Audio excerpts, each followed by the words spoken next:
Hello बच्चों, स्वागत है आपका आदर्श ग्रुप ऑफ एजुकेशन के इस नए वीडियो में। प्यारे बच्चों, पिछले वीडियो में आपने रसायन विज्ञान की बहुत छोटी छोटी बातें जानी हैं।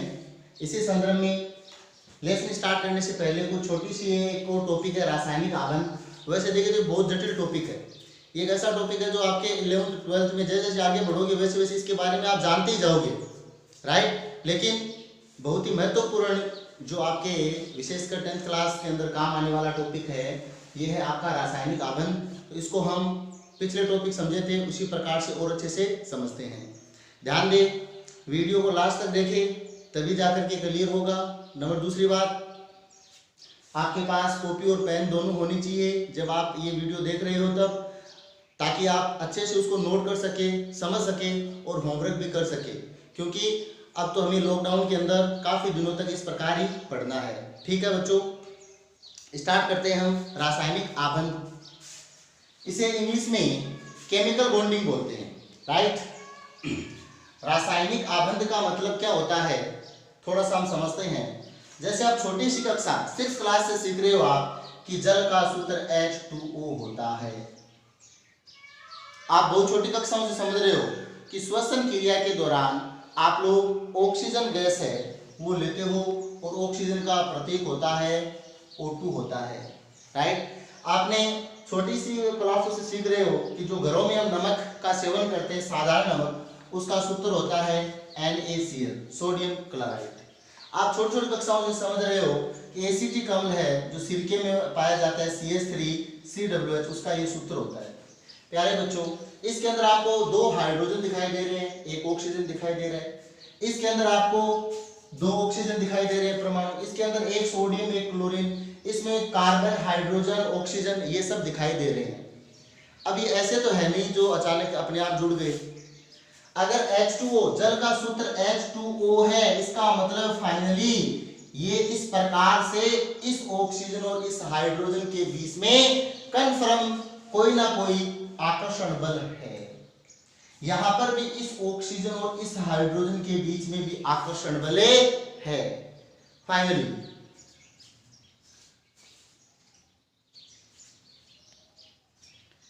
ठीक है, ठीक इसी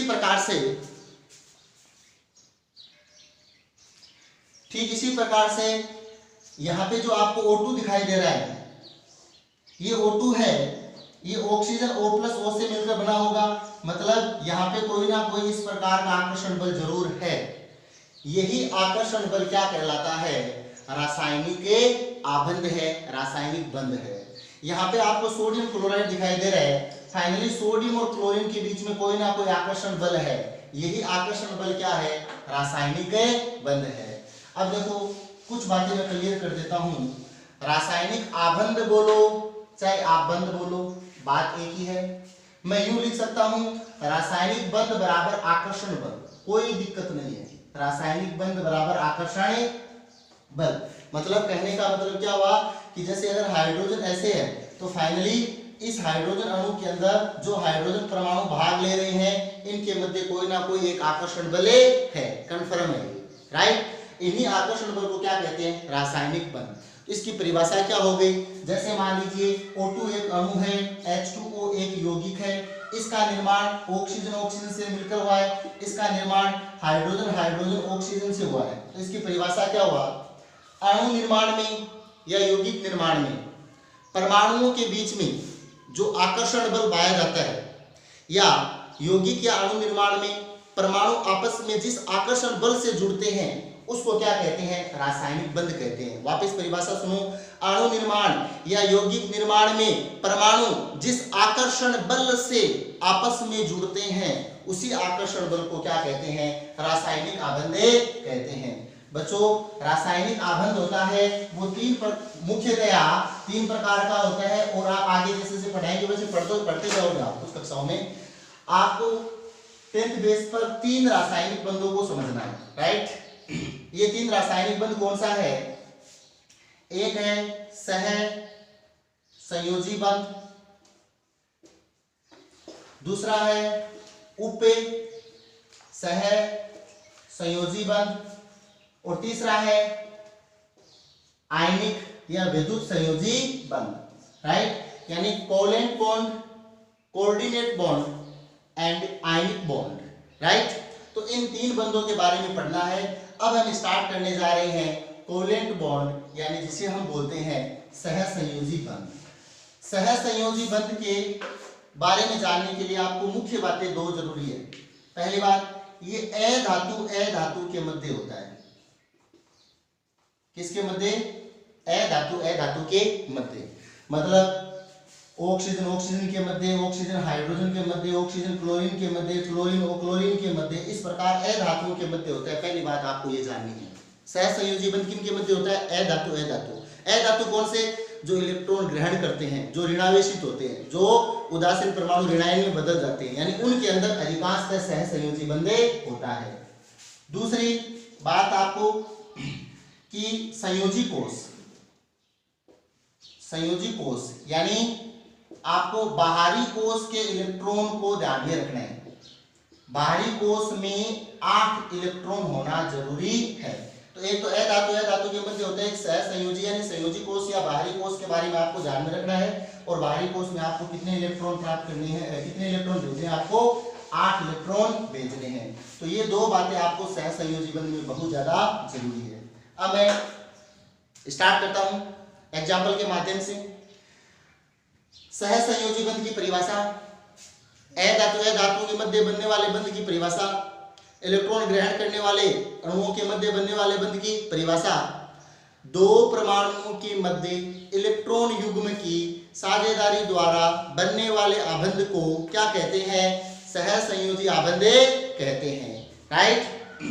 तो 2 परमाणु, जैसे अभी मैं उदाहरण बताता हूं। मान लीजिए एक पदार्थ ए है, दूसरा पदार्थ बी है।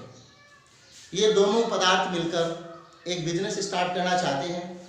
तो बताइए, बिजनेस स्टार्ट करने के लिए इन दोनों की बराबर जो रुपये लगाने पड़ेंगे कि नहीं लगाने पड़ेंगे? यस।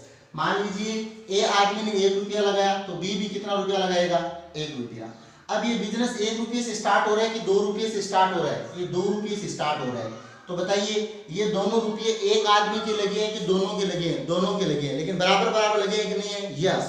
तो 2 परमाणुओं के मध्य बराबर रुपयों की साझेदारी से, 2 आदमी के मध्य बराबर रुपयों की साझेदारी से बिजनेस स्टार्ट हुआ है। इस प्रकार के मध्य जो बिजनेस होगा, इस बिजनेस को कहेंगे साझेदारी का बिजनेस। ठीक इसी प्रकार से 2 परमाणुओं के मध्य इलेक्ट्रॉन युग्मों की साझेदारी द्वारा जो बंध बनता है, इसी बंध को हम क्या कहेंगे? सहसंयोजी बंध कहेंगे। मैं आपको कुछ उदाहरण द्वारा समझाने का प्रयास करता हूं। जैसे मेरे पास मुझे F2 का निर्माण करना है। सबसे पहले बताओ, F2 अणु है, इसके अंदर कितने परमाणु हैं? 2। और दोनों ही किसके हैं बताइए? फ्लोरीन के। बताओ, दोनों ए धातु है कि नहीं है? यस, दोनों ए धातु है। अब देखो, यहां पर जो फ्लोरीन के पास इलेक्ट्रॉन कितने हैं बताइए? 9। सबसे पहला काम, इलेक्ट्रॉनिक विन्यास लिखिए आप लोग। पहले कोष में कितने इलेक्ट्रॉन होंगे? 2। अगले में कितने हैं बताइए? इसके 7, क्योंकि फ्लोरीन के पास टोटल कितने हो गए? 9।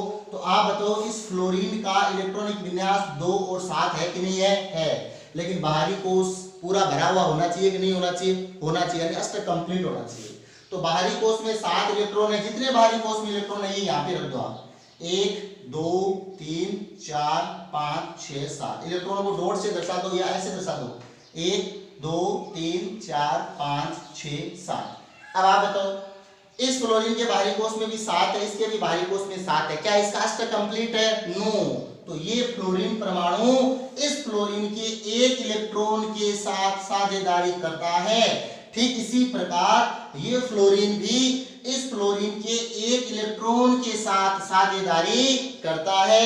इस प्रकार 2 परमाणुओं के मध्य इलेक्ट्रॉन युग्म की साझेदारी द्वारा बनने वाले इस बंध को क्या कहते हैं? सहसंयोजी बंध कहते हैं। ध्यान दें, ये 2 परमाणु एक इलेक्ट्रॉन की साझेदारी की है, इसलिए इसके मध्य एकल बंध बना है। अगर 2 इलेक्ट्रॉन की साझेदारी करता तो द्विबंध बनता, 3 इलेक्ट्रॉन की साझेदारी करता तो त्रिबंध बनता। एक एग्जांपल और देखते हैं। F2 का मैंने बनाया, आप घर पे Cl2 का बनाकर देखना। अब मैं द्विबंध वालों की बात करता हूं। जैसे मुझे O2 का निर्माण करना है, O2 का निर्माण, राइट। O2 के निर्माण के अंदर, तो इसके अंदर O2 के निर्माण के अंदर सबसे पहले आपको पता है ऑक्सीजन के कितने परमाणु हैं। यहाँ पे 2 परमाणु आपको दिखाई दे रहे हैं, ठीक है।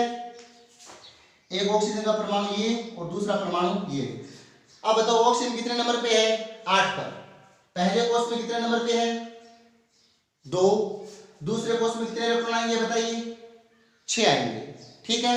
अब देखो बाहरी कोष में 6 इलेक्ट्रॉन है, तो यहाँ पे मैं कितने इलेक्ट्रॉन भरूंगा? 1 2 3 4 5 और 6। इसके भी 1 2 3 4 5 और 6। अब बताओ इसके बाहरी कोष में 6 इलेक्ट्रॉन है, इसको अपना स्टक बनाने के लिए कितने इलेक्ट्रॉन चाहिए? 2। इसको भी कितना चाहिए? 2। तो बताइए इसका स्टक पूरा है कि नहीं है? है। ये नियोन के समान, क्यों बोल रहा हूं मैं? 8 खुद के 2 की साझेदारी कर ली, 10 नंबर पे कौन है? नियोन। तो नियोन के समान इसका विन्यास प्राप्त है, और हर तत्व यही चाहता है कि मैं अक्रिय तत्वों के समान विन्यास प्राप्त करूं। तो इस प्रकार से यहाँ पे 2 ऑक्सीजन परमाणु 2 इलेक्ट्रॉनों की शेयरिंग की है, तो यहाँ पे ये कौन बना? द्विबंध बना, ठीक है। अब मैंने O2 का बताया, आपको करना है H2 का, राइट। अब तीसरा एक और उदाहरण बता रहा हूं मैं। जैसे मुझे N2 का निर्माण करना है, बताओ N2 के अंदर कितने नाइट्रोजन है? 2। बताइए आप, नाइट्रोजन कितने नंबर पे है? 7। इसका इलेक्ट्रॉनिक विन्यास कितना है? 2 5। बाहरी कोष में कितने इलेक्ट्रॉन है इसके? 5। 1 2 3 4 और 5, और यहाँ पे भी कितने हैं बताओ? 5। तो कितने हुए? इसको कितने इलेक्ट्रॉन चाहिए? 3 और चाहिए। 5 और 3 कितने हो गए?